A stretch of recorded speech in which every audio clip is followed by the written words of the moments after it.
سلام كما يصنعهم ذكركم تعاتلتي اذا مدب مخرمه وينيو ازنا يلوم حزنا يزلنا زعبا دما حمد استقر خونيو حمد اقداسنتو نتايو اقاومو كما يمثل كغبرلو زغبا طنقاقታት ወስተዝብል ነጥብታት አልዕልና ለና አብዝና ይሎሚ አልዕልና ይዘልና እስቲ ሞያ መخرውና አብ ስቱዲዮና አዲምና ይዘልና አቶ ድርማስ ስልጣን ላዕልዋይ ተመራማሪ ፍሪያምነት حمد አብ ሚኒስትሪ ሕርሻዩ አቶ ድርማስ እንኳን ዳሕመጽ አና አብ ስቱዲዮና رايكم زغطاسو صنحو اب حمد زتكور يوتنا لومي زعبانا مو كما توخنا ناغن بحريا هابتي كنبل كلنا انتي مالسنا يبو كنجمر يعني لي اديب بحريا هابتي كنبل كلنا بحافش انتايو بتعدلتيو بتفطرو ناي تعدلتيو ن استفالي قطباوي اندسترياوي كومون غلاو زሆነ معالات زوال ጥረ ነገራት زحوفه አካልዩ ንሓንቲ ሃገርካ ንህላውያን ከምኡን ቁጠባዊ ምዕባልያን ኣዝዮም ሓገዝቲ እዮም ማለት እዩ እዞም ባህርያዊ ሃብቶም ንልኮልና ኣብ ክልቴና ንኸፍሎም ቶም ሓደ ቶም ክትኩኡ ዝኽእሉን ክትኩኡ ዘይክእሉን ኣብ ክልቴና ንኸፍሎም ማለት እዩ ቶም ክትኩኡ ዝኽእሉ እንታይ እዩ ትጥቀመሎም ከለኻ ዘይውድኡኻ ወይ ድማ ናብቲ ንቡር ዝምለሱ ክኾኑ ከለዉ ከም በዓል ፀሓይ ማይ ኣግራብ ሓመድ ንበዓሉ ከምኡን ንፋስ ከጠቓልል ከሎ እቶም ክትኩ ዘይክእሉ ወይ ማ ዘይሕደሱ ኢልና ንጠቕሶም ካ ሓንሳብ ምስተጠቐምካሎም ካብቲ ዝነበሮም ዓቕን እናቐነሱ ዝኸዱ ከም ጋዝ ነዳዲ ከሰል ዋላ ማዕድናት ናይ በዓል ወርቂ ናሕስ ካልእን ከጠቓልል ዝኽእል ማለት እዩ ስለዚ ሓመድ ሓደ ካብ ባህርያዊ ሃብቲ መጠን እንታይ እዩ ሓመድ حمد باستفاله كيلاتات نناتو مغلص خبو مخلي مهنياتو اب استفاله معلا سلازوعل بحرشاو مداي كنريو خلنا كن حمد اب لعلواي قتلاني حد مري سركب كوينو نتكلتي تزليوم معزاتات ويدما معدنات حاويفو زركب اب عبيتن اب توتن تالي حجاز زغونه مالتي توم نبلم درنا معدنات راي يكونوا نبعلو ما يونتا تخلي زقربلا نحدا خوينو تي حمدي مالتي سلازي اب قربنا يمغنا ازيو اغداسي حبتي ويد ما صغاي مالتي بحبش احمد كن كلنا اربعه اكلات اللهو زيوم انتم توم معدنات تلنا نطقسم 45 ميتاوت كفلنا احمد كحزو خلو توم 5 ميتاوت كا زوم بحرياون نغرات اب احمد زركو بزحقفيو تا صرفت 50 ميتاوت كا بماي ويد ما باير እናተ አየር ፊልም እናተ መሐልፈት ተታዝ ቦታ ማለት እዩ حراي አቃው መሐመድ ከ በከመ ይግለጽ አቃው መሐመድ መሰረቱ ወንድን ሕዳ ኮይና ካብ አሃውሂ ዝምስረት አሃው ሆነ ኮለና ሰለስተ አይነት አሃውሂም ዘለውና ዞም ዝበልና ማሃውሃ ንናቶም ማዕድናት አለው ማለት እዩ ስለዚህ ኣብ ማዕድናት ፍሊ ስለዘለዎም حمد كدغس كله مسرته كابزم اخاوي مالتي زما اخاوي بستفالي مداي ان تفناچولون ان بدقق اكلنا حمد يبصح مالتي كم توساخا ملو واطناي كليما كابنا بن بوتاون نتي بحرياتن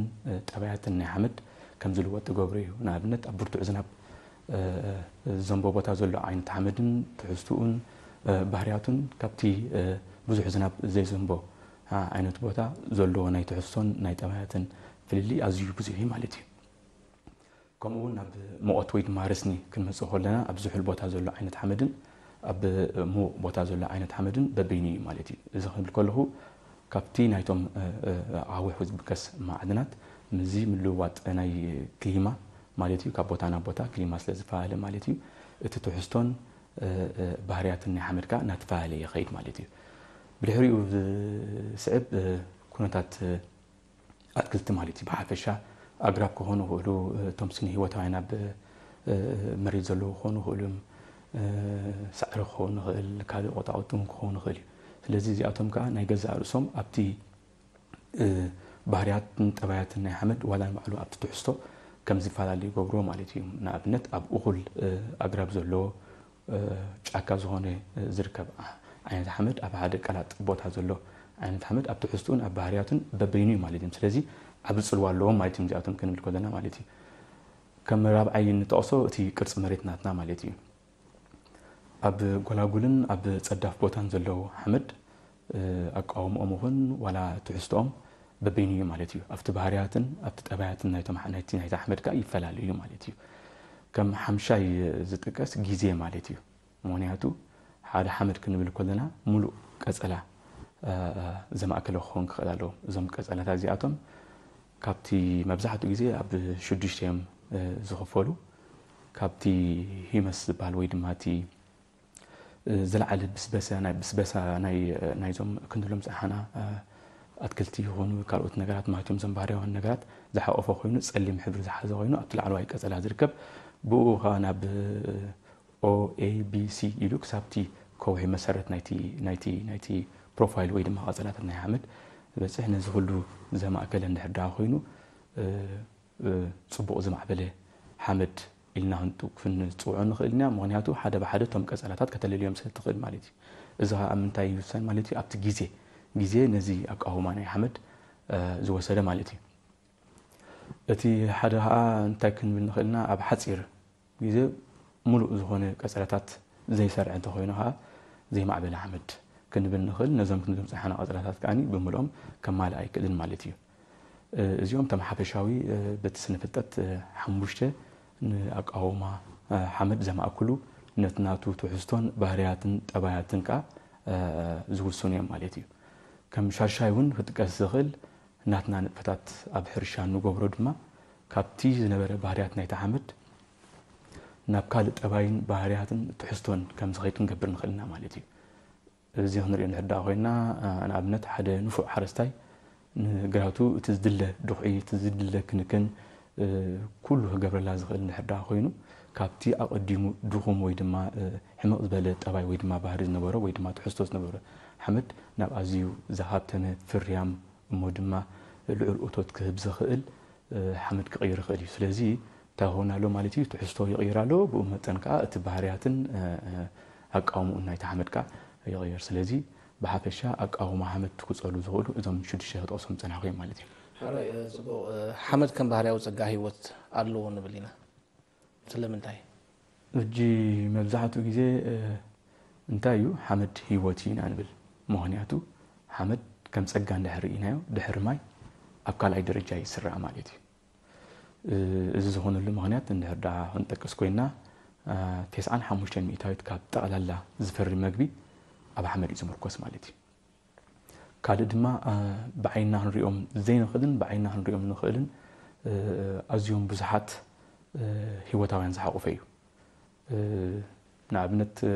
ክንጠቅስ እንድሕር ዳ ኮይና ኣብ ሓንቲ ግራም ሓመድ ማለት እዩ ኣብ ርብዒ ናይ ሻሂ ማንካ እንድሕር ዳ ርኢናዮ ልዕሊ 10 ቢልዮን ዝኾኑ ዝተፈላለዩ ስነ ሂወታውያን ኣለዉ እዚኣቶም ኣትክልቲ ክኾኑ ይኽእሉ ወይ እንስሳት ክኾኑ ይኽእሉ ማለት እዮም እዚ ማለት እንድሕር ዳ ርኢኻዮ ብመንፅር ናይ ብዙሕ ህዝቢ ዓለም ልዕሊ ብዙሕ ህዝቢ ዓለም ኣብ ሓንቲ ግራም ናይ ሓመድ ኣሎ ማለት እዩ ስለዚ ማዕረ ክንደይ ኣገደስቲ ዝኾኑ ሂወታውያን ዝሓቆፈ እዩ እሱ ጥራይ ዘይኮነ እውን ሓመድ የስተንፍስ ኢና ንብሎ ንምንታይ ዳ የስተንፍስ እንድሕር ዳ ኢልካዮ መብዛሕትኡ ግዜ ናይ ኣየር ዘሎ ንምልውዋጥ ናይዞም ጋዛት ከም በዓል ካርቦን ዳይኦክሳይድ ኦክሲጅን ምስኡ ተኣሳሲሩ ዝኸይድ ስለዝኾነ ሓመድ የስተንፍስ እዩ ንብሎ ማለት እዩ እሱ ጥራይ ዘይኮነ እውን እንታይ ኣሎ ሓመድ ነቲ ተኽሊ እቶም ዘድልዩ መኣዛታት ብሓገዝ ናይዞም ክንብሎም ፀሓና ስነ ሂወታውያን ወይ ድማ ናይዞም ማይክሮብስ ኢልና ንፅውዖም እቲ ዘድሊ መልክዕ ናይ እታ ተኽሊ ደልዮ ዓይነት መኣዛ ቀይሮም ናብቲ ንቡር መልክዕ ከቕምዎ እንድሕር ዳ ኮይኖም ህላወ ናይዞም ሂወታውያን ነገራት ኣብ ሓመድ ክህሉ ክኽእል ኣለዎ ማለት እዩ ስለዚ ብሓፈሻ ሓመድ ክንሪኦ እንድሕር ዳ ኮይና ህያዊ ወይ ድማ ሂወት ኣለዎ ንብል ምክንያቱ ንሕና ንባዕልና ህላዌና ኣብ ሓመድ ተመርኮሰ እዩ ረጊፅካ ንኽትከይድ ትደልዮ ነገራት ካብ ሓመድ ንኽትረክብ ኩሉ ነገር ኣብ ሓመድ ዘማእከለ ስለ ዝኾነ ብሓፈሻ ሂወት ዘለዎ ሓደ ባህርያዊ ሃብቲ እዩ ኢልና ንፅውዖ ሓመድ ዓይነታት ኣለዎ በሃል ስለዚ ዓይነታትን ኣገዳስነትን ብኸመይ ይግለጽ ናይ ሓመድ ብሓፈሻ 32 ዝበፅሑ ዓይነታት ሓመድ እዮም ዘለዉ በብቲ ናይቶም ሃገራት ዝገብሮ ክፋል ከዓ ክፈላለ ይኽእል ማለት እዩ ክንሪኦም ንሕዳ ኮይና ግን 32 እዮም ካብዞም 32 እቶም 12 ዓይነታት ሓመድ ኣብ ኤርትራ ንረኽቦም ማለት እዩ እቶም ብብዝሒ ሸፊኖም ዝርከቡ ኣብ ውሽጢ ኤርትራ ንሕዳ ኮይኖም ግን 6 እዮም ማለት እዩ እቲ ዝበዝሐ ሌፕቶሶል ዝበሃል ዓይነት ሓመድ ኮይኑ እዚ ናይ ካልሲየም ካርቦኔት ትሕዝቶ ዝለዓለ ይኸውን ዝኾነሉ ምክንያት ከዓ እንታይ እዩ እቲ ናይ ካልሲየም ናይ ማግኔዥየም ትሕዝቶ ሓመድናትና ናይ ዓድና ዝለዓለ ስለ ዝኾነ ማለት እዩ እሱ ጥራይ ዘይኮነ እውን እንታይ እዩ ሓመድ ብሓፈሻ ማለት እዩ ናይዞም ክንብሎም ፀሓና ናይ ካልሲየም ናይ ማግኔዥየም ካልኦት ኣለዉ ማዕድናትን ዝሓቆፈ ስለ ዝኾነ እቶም ዓይነታት ሓመድ ከዓ ኣብ ትሕዝቶን ህላውን ናይዞም ክንጠቕሶም ፀናሕና ማዕድናት ዝተመርኮሰ ይኸውን እሱ ጥራይ ዘይኮነ ካብቲ ምስረታ እዞም ብምልኦም ኣቐዲምና ጠቐስናዮም 6 ዓይነታት ካብኣቶም ተመርኪሱ ዝቆመ ስለ ዝኾነ ባህርያት ናይዞም ኩሎም ክንጠቕሶም ፀናሕና ኣብቲ ትሕዝቶ ናይቲ ሓመድ ዝተማእከለ ይኸውን ማለት እዩ ሕጂ ኣቐዲመ ጠቂሰ ፀኒሐ እዚ ሌፕቶሶል ብከምዚ ኣቃውማ ዝመፀ ስለ ዝኾነ እቲ ናቱ ናይ ካልሲየም ካርቦኔት ትሕዝቶ ዝለዓለ ኮይኑ ኣዝዩ ዕምቆት ዘይብሉ ዳርጋ ዝበዝሐ ክፋል ናይ ኤርትራ 50 ሚእታዊት ሸፊኑ ንረኽቦ ማለት እዩ ብድሕሪኡ እዚ ናይ በዓል ቨርቲሶል ካምቢሶል ዝበሃሉ ሓደ ሓደ ነናቶም ማለት እዩ ንኣብነት ኣብ ካምቢሶል ተመፂና 20 ሚእታዊት ካብ ጠቕላላ ስፍሓት ናይ መሬት ናይ ኤርትራ ይሽፍን ማለት እዩ እዚ ካምቢሶል እንታይ እዩ ፃዕቂ ናይ ሕርሻ ንጥፈታት ዝካየደሉ ዓይነት ሓመድ እንድሕር ደኣ ኮይኑ ናብ ከምዚ ደረጃ ይምዕብል ማለት እዩ እቲ ቨርቲሶል ንብሎ ግን 10 ሚእታዊት ናይ ጠቕላላ ናይ ስፍሓት ናይ ኤርትራ ዝሽፍን ኮይኑ ኣብ ዋላኻ ዝተመርኮሰ ዓይነት ሓመድ እዩ ማለት እዩ እዚኦም ዋላኻ ክብል ከለኹ ኣብቲ ኣቃውማ ናይ ሓመድ ኣብ 3 እዩ ዝኽፈል ሑፃ ዋላኻ ዱኻን ድዩ እዚ ናይ ዋላኻ ትሕዝቶ ዝለዓለ እንድሕር ደኣ ኮይኑ ቨርቲሶል ንብል 10 ሚእታዊት ይሽፍን ማለት እዩ ካልእ እዞም ሶሎን ቻንክስ ሪጎሶልስ ዝበሃሉ ከዓ ኣለዉ እዞም ሶሎን ቻንክስ ንብሎም እዚ ናይ ጨዋምነት ባህሪ ዘለዎም ኮይኑ ብሓፈሻ በዚ ናይ ከባቢ ናይ ኮስታል ኤርያ ዝበሃሉ ናይ ኤርትራ ኣብኡ ኢና ብዝያዳ ንረኽቦም እቶም ሪጎሶልስ ዝበሃሉ ኣብዚ ናይ ገበሳ ኮይኖም ዳርጋ ናይ 30-40 ሰንቲሜትር ዕምቆት ዘለዎ ዓይነት ሓመድ ብድሕሪኡ ግን ናይ ከውሒ ዝመፅእ ዘሎ ዕምቆት ዘይብሎም ዓይነት ሓመድ ማለት እዮም እዚኣቶም ከዓ ካብቲ ዝተረፈ ሚእታዊት ይሽፍንዎ ማለት እዩ ኣብቲ ዓይነታት ሓመድ ብናይ ሓረሶት ክንከይድ እንድሕር ደኣ ኮይና ናይ ገዛእ ርእሶም መግለፂ ኣለዎም ንኣብነት እዚ ዋላኻ እዚ ዱኻ እዚ ሑፃ ኢሎም በብቲ ናብቲ ኣቃውማ ወይ ድማ ዝንቕ ናይዞም 3 ነገራት ከዓ እቲ ብቕዓቱ ወይ ትሕዝትኡ ብከምኡ መገዲ ልዑል ማእከላይ ትሑት ኢሎም ከዓ ይኸፋፍልዎ ማለት እዮም ከምዚ እንድሕር ደኣ ገይሮም ከፋፊሎምዎ ድማ እንታይ ዓይነት ኣዝርእቲ ኣብኡ ይዘርኡ እንታይ ክገብሩ ኣለዎም ብኸመይ መገዲ ይሕዝዎ ወይ ድማ ብኸመይ መገዲ ይጥቀሙሉ ከዓ ሙሉእ ኣፍልጦ ይህልዎም ማለት እዩ ብሓፈሻ ግን በቲ ሳይንሳዊ መዳይ ወይ ድማ ስነ-ፍልጠታዊ መዳይ በዞም ኣቐዲመ ፀዋዕኹም ነገራት እቲ ዓይነታት ሓመድ ዝቐርቡ ማለት እዩ ብፍላይ እስኪ ኣገዳስነት ምርምራ ትሕዝቶ ሓመድ ብኸመይ ዝግለፅ ስለምንታይ ኢና ምርምራ ንገብርሉ ንሓመድ ምስ ጥዕና ተኣሳሰር ዶ ሕጂ ብሓፈሻ እንታይ እዩ ምርመራ ሓመድ ምክያድ እስኻ እንታይ ዓይነት ናይ ምሕደራ መገዲ ትጥቀም እንታይ ዓይነት ኣዝርእቲ ትዘርእ ድኻም ናይቲ ሓመድካ እንታይ ምዃኑን ምፍላጥ እዩ ዝሕግዝ ማለት እዩ ሕጂ ኣብቲ ምርመራ ናይ ሓመድ ኣብ ቤት ፈተነ ወይ ድማ ኣብ ላቦራቶሪ ዝተወሰነ ቁምሶ ወሲድካ ክትፈልጦ ትኽእል ኢኻ ኣብ ግራትካ ኮይንካ እውን እቲ ትሕዝትኡ እንታይ ይመስል ናበይ ገፁ እዩ ዝወስደካ ወይ ድማ እንታይ ዓይነት ናይ ምሕደራ መገዲ ክትገብር ኣለካ ዝያዳ ይሕግዘካ ማለት እዩ ሕጂ እንታይ እዩ ንዑ ጥራይ ዘይኮነ ብሓፈሻ እቲ ምርመራ ሓመድ ኣብቲ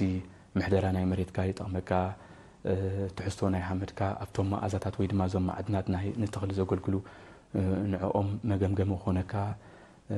ዕቃበ ናይ ማይ ማዕረ ክንደይ ማይ ክዕቅበልካ ይኽእል ክሕግዘካ ይኽእል እንታይ ዓይነት ድቑዕ ክትጥቀም ኣለካ እንታይ ዓይነት ኣዝርእቲ ክዘርእ ኣለካ ነዚ ብሓፈሻ እዩ ዝሕግዘካ ማለት እዩ ሕጂ ኣብቲ ናይ ላቦራቶሪ መዳይ እንድሕር መፂና ሓመድ እቲ ናቱ ፊዚካዊ ጠባያት እንታይ ይመስል ትዕዘብ ማለት እዩ ንኣብነት እቲ ዝንቕ ሓመድ ክንብሎ ፀናሕና ክንደይ ዝኣክል ሑፃ ዝቖመ እዩ ብክንደይ ዝኣክል ዋላኻ ወይ ዱኻ ዝቖመ እዩ ምክንያቱ ኣብዚ ዝንቕ ሓመድ ናይዞም ሰለስቲኦም ፕሮፖርሽን ምስ ረኣኻ ጥራይኻ እንታይ ዓይነት ባህሪ ኣለዎ ክትፈልጥ ትኽእል ማለት እዩ ካልእ ኣብ ስጋደ ናይ ሓመድ ኣሎ ዶ የለን ኣብቲ ላቦራቶሪ كيد كاتريو تخليها بعينها ريخاون كتلليو تخليها سجادة معرخ ندي تسجد له حدا سجادة ناي حمد الله هينو أب مزرعة ناي ماين ناي سور ناي مسركهن هاسيا كفتر سلازغل تسجادة ناي حمد تاي مسل كتريو تكلال لك مالتي كالون حبري نبعلو ناي حمد انتاع انت بحر ويت أبايا له وانتاع انت حسو اللون كتلليو تخليها سلازي زي أب لابراتوري نتي فيزيكاوي أباي كجلس كله كيميكالاوي طبيعيناتو هاني كم نابنت حسو ناي نيتروجين ناي فوسفورس ناي بوتاسيوم كلهم تم 15 بأتات زبالو ويدما معدنات انتقل دما نعبيتان نؤتتان ازيوم اقدست زهونو كاب حمريها ترحبون مالتي بحبشا حنتغلي 18 زاخلو بأتات يمزليوها توم سلسته كاب حمل اي ترحبون منها منهاتو كاب كربون هيدروجين اوكسجين سلازهونه كاب اير ترحبون تخليها توم 15 كن كاب مريت يترحبون سلازي جاءتهم كناتهم عقل انتاي يمثل اينايو نعبيتن نؤتوتن ناي تغلي دريتو زولون مفلات اب لابراتوري كيدكا تي كيميكالاوي طبيعيناتو كتليليو تخل مالتي እንደገና ናይቲ አህመድ ምጽተ ምረት ዝባል ወይ ድማ እዚ ፒኤች ንምድላይካ ይሕግዘካ ማለት እዩ ኣብዚ እንታዩ ንኣብነት በሓበሻ ኣብ ኤርትራ ናይ ኣሲዳዊ ባህር ዘለዎ አህመድ የብናን ምክንያቱ ዝናብናትና ኣዝዩ ትሑት ስለ ዝኾነ ከምዛ ዓይነት ባህሪ የለን እንድሕር ዳ ከምዛ ዓይነት ባህሪ ናይ ኣሲዳዊ ወይ ድማ ልዑል ዝኾነ ናይ ምጽተ ምረት ናይ ኣልካላይን ትሕዝቶ ዘለዎ ከምናትና ዓይነት አህመድ እንድሕር ሃስያ ኣብ ዘራእቲ زورد نحردا خوينو انتاي عينت محدرات قبرلو تخيل نعقو مقامقامون يخونكا نابنت مبزحتهم زوم كنو لهم احنا نيتروجين فوسفورس هونو كاروت مالتيو ناتهم كسامامعهم زخيل عينت ناي مسأة مرت درجالو مالتيو هجي لعلت يلو بخميتو نسو نابنت ازناي الكالينيتي نحردا على عليلو سالفر بموساق قرب نابتي شدشنت بحموشو ويكساب شوعتت بحموشو زلو نخلو ازرقتي مچو زخونه عينت بيش ناقول تمصو يحجزك مالتيو اسيداو بحر تلو خا ناي بعل نورا قلب مسخ زياده نابت نبر نخملس زحجزالو مالتيو افتي بيولوجيكاوي تحستو تمصينا دما هلاو نايزوم كندلم صحنا سني هوتاوين بتوم ناي بحرياو نغراتا احمد تحويفو زلو بأتوم مسرح خاك تقص أتخليها مالتي زم بحريها ونقاط بالكها زبوملو ناي كومبوست بلو ناي تفاعلي دخول بلو ناي ترف مرف ناي أتكلت بلو أو زلو إنسات بلو بوملو أمزياتهم ناتهم نتفتات انتاي مسلكا نت بحريها وملكة ناي تحمد كتلليو تخليها مالتي زي حجو كله أب لابراتوري كتقبروه لها مالتي نا حرس صوت جن نا لابراتوري خي كودو ناي جزء رسوم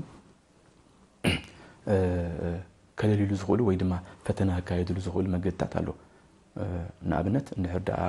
ሓደ ሓመድ ጥዑም ወዛሓሎ ወይ ድማ ፍርያሚ እኹል ዝኾነ እቶት ክበና ክእሊና ንሓስብ ትሕር ኮይና እዞም ኣብ መሬት ዝርከቡ ጎንደራ ወይ ድማ እርዝወር ናቶም ህላውነት እንድሕር ሪኢኻ እቲ ሓመድ ካውን ጥዑይ ምዃኑ ከተለልዮ ትኽእል ምክንያቱ መብዛሕትኡ ግዜ እዚኣቶም ኣብ ጠልዲ ዘለውን እኹል ዝኾነ ባህርያዊ ነገራት ዝሓቆፈ ዓይነት ሓመድ ጥራይ ስለ ዝርከቡ ማለት እዮም قال أبزنا يزنا أحمد ما انتهى قبر غليو حنتي ترموز زامسيو توسنة ما هنا أحمد كفتا ناتو أمسي مالتيو بما يجرو بموز قاس نأسان 4 ساعات زكم زبل جرو إذا كنت بلنس أنا حنا سلست أنا أحمد مالتيو ناي حزقة ناي ولاها ناي دوها مالتيو تي مجمريا ناي حزقة كزففي مالتيو بدحرية دوها بدحرية ولاها مالتيو نزيا مسمر همسيقة بمعكان كنديز أكل حصة ألو كنديز أكل ولا هالو كنديز أكل دو هالو يلكا تعينت زن أحمد وين ما تكستشر ألو أحمد كتلليو تخليها مالتي أبزم ناي بارياوان نجارات كالك حمزة حجة نجارات أحنا أبتات أمس يأتي 5 جوز كايا أبل علي عفراي قبر مالتي سلزي وهل زهونه بارياوان نجارات ألو تحمد لنا كم جن نخل كمو عفرات زي جيروجن نايزون بحرياون نغرات تحسو وحد زبلت لزغونه روحي بحرياو روحون نحوسلو ወይ ድማ ነቲናትና حمدنا كب كنبلو كنصعر كنكدالنا مالتي قال ون ازي اچوتو بينغار زبال اسون نتي ناي بي اتش ወይ ድማ ቲ ጨዋምነት ናይቲ حمد مفلات تحمدنا مصينا ናትና አልካላይን ስለዝኾነ ብሓፈሽኡ ማለት እዩ እዚ ናይ ኣሲድ ባህር ዘለዎ ኣቸቶ እንድሕር ዳ ምስ ውስኽ ኣቢልና ጉዝጉዝ ተቢልና እንድሕር ኣብዝና ኣቕርብ ኣቢልና ሰሚዕናዮ ዝብል ድምፂ እንድሕር ሰሚዑ እቲ ፒኤች ናቱ ኣዝዩ ላዕሊ ኣሎ ማለት እዩ ከምኡ ዓይነት ድምፂ እንተዘይሰሚዕና ግን ደሃን ዝኾነ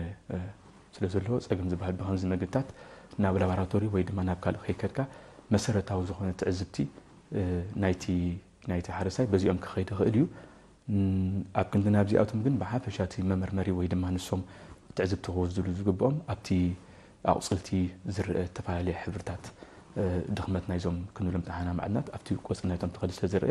ኣብኡ እውን ትዕዝብቲ ወሲድካ ናትካ ናይ ገዛ ርእስኻ ናይ ምሕደራ ወይ ድማ ነቲ ናትካ መሬትካ ናብ ንቡር ንምምላስ እንታይ ክትገብር ከም ዘለካ በዚ መገዲ ክትውስን ትኽእል ማለት እዩ ሕራይ ሓመድ ፍርያም ንኸውን እንታይ ዓይነት ኣገባብ ምጥቃም የድሊ ብሓፈሻ እንታይ እዩ ሓመድና ድኻም እንድሕር ኣለዎ ሞ ድማ ናብ ንቡር ክንመልሶ እንድሕር ርአ ኮይና ዝተፈላለዩ መገድታት ኣለዉ ማለት እዮም እቲ ቀንዲ ግን ውሁድ ምሕደራ ፍርያምነት ሓመድ ምጥቃም ማለት እዩ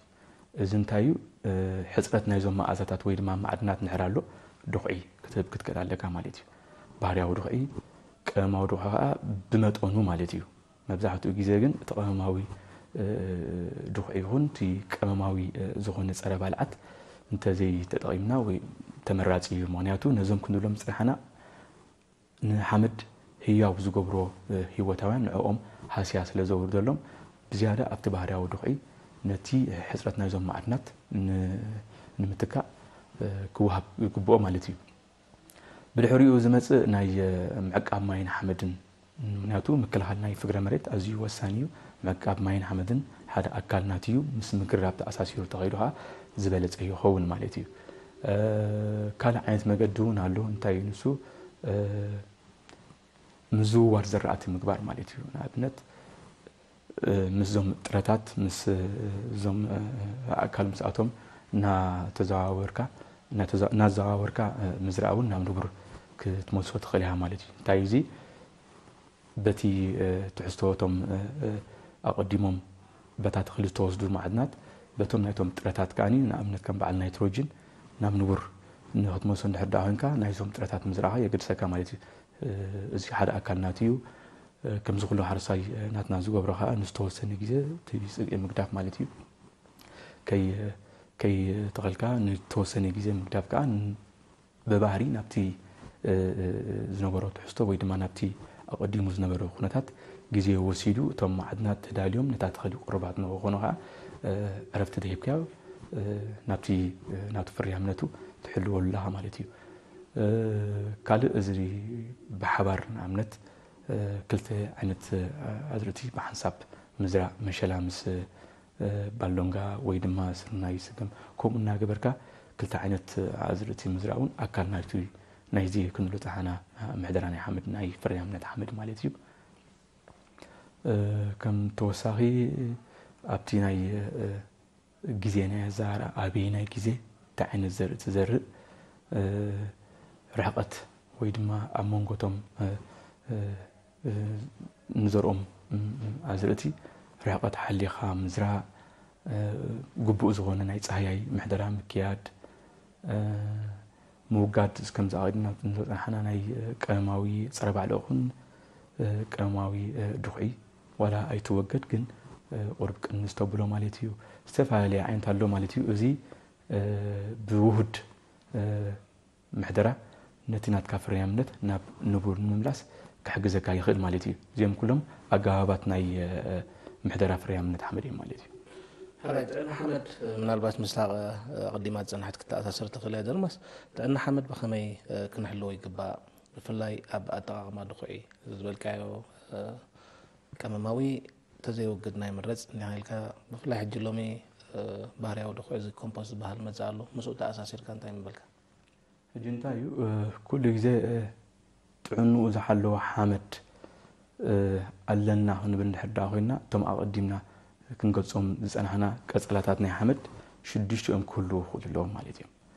ሕጂ ኣባና ኣብ ኤርትራ እንድሕር ዳ መፂና እዞም 6 ኣይንረኽቦምና ንረኽቦም ንኽእል እቶም 4 ማለት እዩ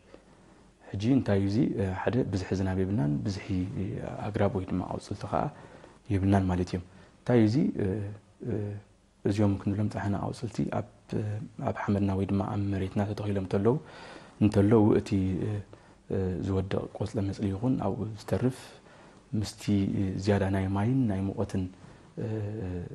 ኣገባብ እንታይ እዩ እናበስበሰ ነቲ ሓመድ ግቡእ መልክዕ ወይ ድማ ግቡእ ጥዕና ንኽህሉ ይገብር ማለት እዩ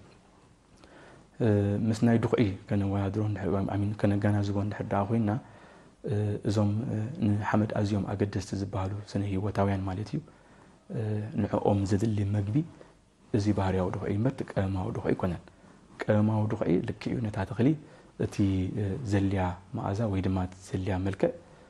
ክቕርበላ ይኽእል እዩ ነቲ ሓመድ ወይ ድማ ነቶም ኣብ ሓመድ ዝርከቡ ኣዝዮም ኣገደስቲ ህይወታውያን ግን ከገልግሎም ኣይክእልን ማለት እዩ ስለዚ እቲ ባህርያዊ ድኹዒ ምጥቃም ነቲ ጥዕና ሓመድ ናብ ንቡር ንምምላስ ይሕግዘና ማለት እዩ ሕጂ እንታይ እዩ ብኸመይ መገዲዮም እዚኣቶም ባህርያውን ማሚን ህይወታውያን ነቲ ባህርያዊ ድኹዒ ናብቲ ተኽሊ ትደልዮ መልክዕ ዝቕይሩ ምስ ግዜ እዩ ማለት እዩ እሶም ተዘየለዉ እቲ ሓመድ እቲ ዝድለ ፍርያምነቱ ወይ ድማ መልክዑ ክሕዝ ኣይክእልን ብሓፈሻ ግን እንታይ እዩ እቲ ባህርያዊ ድኹዒ ነቲ ሕማቕ ናይቲ ሓመድ ወይ ድማ እቲ ድኽመት ናይቲ ሓመድ ናብቲ ንቡር ንምምላስ ኣዝዩ ሓጋዚ ይኸውን ማለት እዩ ስለዚ እንድሕር ደኣ ህላወ ናይዞም ባህርያውያን ዝኾኑ ነገራት ኣብ ሓመድ ዓብዩ እቲ ሓመድ ጥዕንኡ ዝሓለወ ይኸውን ኢልና ክንጠቕሶ ንኽእል ኢና ማለት እዩ ብምንታይ መልክዕ ክንሪኦ ንኽእል ኢና ሓደ ኣብቲ እቶታውነት ካልኣይ ከዓ ድሕሪ ዝተወሰነ ግዜ ዝኾነ ቁምሶ ሓመድ ወሲድና እቲ ትሕዝትኡ እንድሕር ደኣ ርኢናዮ ክብናብረን ዓብየ ንኸይድ ማለት እዩ ብሓፈሻ እንታይ እዩ ልክዕ ቅልጥፍ ኢሉ እቲ ተሳደልዮ ዓይነት እቶት ክትርክብ ኣይትኽእል ኢና ኣብቲ መጀመርያ ማለት እዩ ንኣብነት እዚ ናይ ኮምፖስት ምክንያቱ ግዜ ወሲዱ ቅርፂ ናይቲ ሓመድ ኣመሓይሹ እዞም መኣዛታት ቀስ ብቐስ ምዞም ብዙሕነት ናይዞም ህይወታውያን ምክንያቱ መግቢ ስለ ዝረኽቡ ዘለዉ እሶም እቲ ናቶም ንጥፈታት እናዓበየን እናዘያይድን ስለ ዝኸይድ እቲ ቀረብ ናይዞም ማዕድናት እንተኽሊ ከዓ ብኡ መንፅር እናዓበየ ይኸይድ ማለት እዩ ሕጂ እንታይ እዩ ቁልጡፍ መልሲ ክህቡ ዝኽእሉ ወይ ድማ ቁልጡፍ ዝኾነ እቶት ክትረኽበሎም ትኽእል ዓይነት ባህርያውን ድኹዒታት እውን ኣለዉ ንኣብነት ከምዚ ሕጂ ተኣታትዩ ዘሎ ናይ ቦካሺ ዝበሃል ኣሰራርሓ ካልእ እውን ኣሎ ካብ ዝተፈላለዩ እንስሳታት ዓፅምቲ ጥሒንካ ዝዳሎ እውን ኣሎ ናይ ደም ንባዕሉካ ናይ እንስሳት ደም ማለት ንዕኡ እውን ኣማእኪልካ ኣብ መስርዕካ ዝወሃብ ኣሎ ብዙሓት ዓይነት ባህርያውያን ዝኾኑ ድኹዒ ኣለዉ ዋላ ንባዕሉ እዚ ቀጠልያ ድኹዒ ተባሂሉ ካብ ዝተፈላለየ ቆፅለ መፅሊ ኣኪብካ ኣብ ሓመድ ብምግዳፍ ቀስ ብቐስ ናብቲ ዝብስብሰሉ ደረጃ በፂሑ ነቲ እታ ተኽሊ ደልዮ መኣዛ ዝቕርቡ ዝተፈላለዩ ዓይነት ባህርያውን ድኹዒ ኣለዉ ኮምፖስት ጥራይ ኣይኮነን ማለት እዩ ሕጂ እንታይ እዩ ኣብቲ ባህርያዊ ድኹዒ ምጥቃምን እቲ ቀመማዊ ድኹዒ ምጥቃምን ኣብ ጥዕና ናይ ሓመድ በበይኑ እዩ ባህርያዊ ተኮይኑ ሙሉእ ጥዕና ናይ ሓመድ ይዝበካ ቀመማዊ ተኮይኑ ግን ጥዕና ናይ ሓመድ ኣይበካን ነታ ተኽሊ እቶት ጥራይ ዝህበካ ማለት እዩ ሕጂ እሱ ጥራይ እውን ኣይኮነን እቲ ቀመማዊ ድኹዒ ንኣብነት እዚ ፃዕዳ ድኹዒ ወይ ድማ ዩርያ ንብሎ ናይትሮጅን ትሕዝቶ ጥራይ እዩ ዘለዎ እታ ተኽሊ 15 ባእታታት ወይ ድማ ማዕድናት ይልይዋ እንድሕር ደኣ ኢልና እዚ ፃዕዳ ተሂብናዮ ናይትሮጅን ጥራይ እዩ ንዓኣ ክህባ ዝኽእል እቶም 14 ደኣ ካበይ ኢኻ ክትረኽቦም ግድን ካብ መሬት ኢኻ ክትረኽቦም ማለት እዩ ምክንያቱ በዚ ናይዚ ፃዕዳ ክትረኽቦም ኣይትኽእልና ትሕዝቶ ናይ እዚኣቶም ከዓ ኩሉ ግዜ እታ ተኽሊ እቲ ዘልያ ስለ ትወስድ ምስ ግዜ እንድሕር ደኣ እኹል ዝኾነ ናይ ባህርያዊ ነገራት እንድሕር ኣሎ ኮይኑ ናተክአ ወይ ድማ ናብ ትዝነበሮና ተመሓሸ ክኸይድ ይኽእል እዩ እኹል ዝኾነ ባህርያዊ ድኹዒ እንተዘየለ በዚ ቀመማዊ ድኹዒ እንድሕር ደኣ ነዞም ህይወታውያን ነጥፎም እንድሕር ኣሊና ኮይንና ግን ንመፃኢ እውን እቲ መሬትና ዝኾነ ይኹን መኣዛ ንተኽሊ ክቕርበላ ኣብ ዘይክእል ደረጃ እዩ ዝበፅሕ ሕጂ እንታይ እዩ እዚ ናይ ባህርያዊ ክንብሎ ከለና ነቲ ጥምረት ናይ ሓመድ ስለ ዘስጥም መኣዛ ጥራይ ዘይኮነ እውን ሓንሳብ ዝናብ ምዘነበ እውን እኹል ዝኾነ ማይ ከዝህኑ ስለ ዝፀንሕ ነታ ተኽሊ ንዝተናውሐ ግዜ ብዘይ ፅምኣት ወይ ድማ ብዘይ ስትረስ ናይ ማይ تيزقبع أتوت ويد مع عبيت كتر أدخل مالتي رأي من الباب مودعتها أتودر ما السلطان نحرستنا بزقاتامي كتم حلال فضل اللي نتلك في الله أبو حمد أتو كيركا أنا مبزعتو إذا كم حال فضل اللي نتايو زو هون حارستاي تمارا مارن تغينو زبالت أي مالتيو مهنياتو كل جزء تعزبتي أبقرات كان وسط كات كيد على كمالتيو نابنت لو ما عملت صبوق وتوت هيباتنا نحرد عيلو انتاي سلزوهني صبوق وتوت راح يوزلو نزبو ملؤو كنت مزقبون كتجمجمون على كا ما يسلسترخ بديو ويدما مرق زغون الزرق سلزم صديو وي ناي دقي حاجه سلزجبر ديو تاي سلزجبر يلو كل جزء مزجب نحر حيزو نمصاي انت هجبرالو ابيونت عينت هازرتي انت عينت اغاب ناي محدرها كايدالو نخجمجم ويدما نختنتن يحجزو مالتي سوتراي زيكونون انتايو حامدو زخنا ناي نابنت اب من السحرشا ممرمرلو نابو خيدو استوسن امسو حمد حيزو كمرمرو انتاي مثل تتحسون بحرياتون نغفلت كخلالو مايتي سن حرفليتو ترايو نمصاي انت عينت محدرها غبرالو كبزخ مالتي حدا انت يالو زي ناي قماو دقي سلازي غبرنا تيوتوتناتنا ويحدو زبل ازاربا كله خلي دارغا بحفش حرستايناتنا ግን ኣብቲ ቀማማው ኣብዝ ቆርብ ግዜ ተዘይኮይኑ ኣብቲ ባህርያው ድቑይ ኣተኪሩ ስለዘርሕ ስለዝሰርሕ ከምዚ ዓይነት ፀገም ኣይህሉን ማለት እዩ ስለዚ ባዕሉ ተሓረስታይ ነቶም ኣብ ከባቢኡ ዘለዉ ሓርሶት እናርኣየ ትድቑይ ብዝተኻእለ መጠን ባዕሉ ከዳሉ ኣብቲ ናይ ፀረባልዕ ኸኣኒ ኣብ ክንዲ ቀማማዊ ፀረባልዕ ዝጥቀም ውሁድ ምሕደራ ናይ ፀረባልዕ ስለዘሎ ብኡ መገዲ ገይሩሃ زحش أوتوت زتعي أوتوت ما أزو زحلوه فريات كركب خير مالتي. مالت درماس كم نايم مداتا مالت مسرح اللو ديو حدا زخون حرستاي كمر مرجل حمدو وي كما يتمسرح أو بزقات على زخون تمسرح انتاي زخون هون حرستاي كابتيناتو من محدر دبدب بمزحف ناب هاجرو تكال هرشاو مرمر اتيناتو دبدابي يحيزو بستها متن تاع قمصو وي دما تاعنا تاع وكالة تبع حمد كاب قراتو بتوم كيلاتات حجزن تنسيوا زبلصه بعلو زمصان دحر اخوينو كن نتا قراتو مدتي تو كللو قمصو حمد حيزونا بحال حاله بمخاد تكفليت كان حارستاي ازيو اتابعي ازيو حسر زباله سلازخونه مونياتو بحفشه تمن سحرشا متبع حرستو تلسرح ولا اب كفيتو تحت زباله كفليت سلازلو زخونه عينت قمصوني حمد نغراتو زو كللو حيزونا بهاغراو تكاترشا مرمر مستادبدابن هردا مسيو اتي زدلي فيزيكالاوي كيميكالاوي كومون بايولوجيكاوي تحسوناي تحمل انتاي مثل مس لوبواتات نايتي كيلا كركب خل مالتي رأيونينا أصدر مع السلطان لعلواي تمرمر فريات حمد كان من يسرح رسالة التي أبسلينا مزيخ ذهب كنا سفح ما يوم مخرب سميم سم تعذبتن يمسكنك يا أني بارك سخوركم تعذبتن لهم زدالنا يمدى مخرم يوين أبزازي من الله سلامك تالكم نمسكن سلام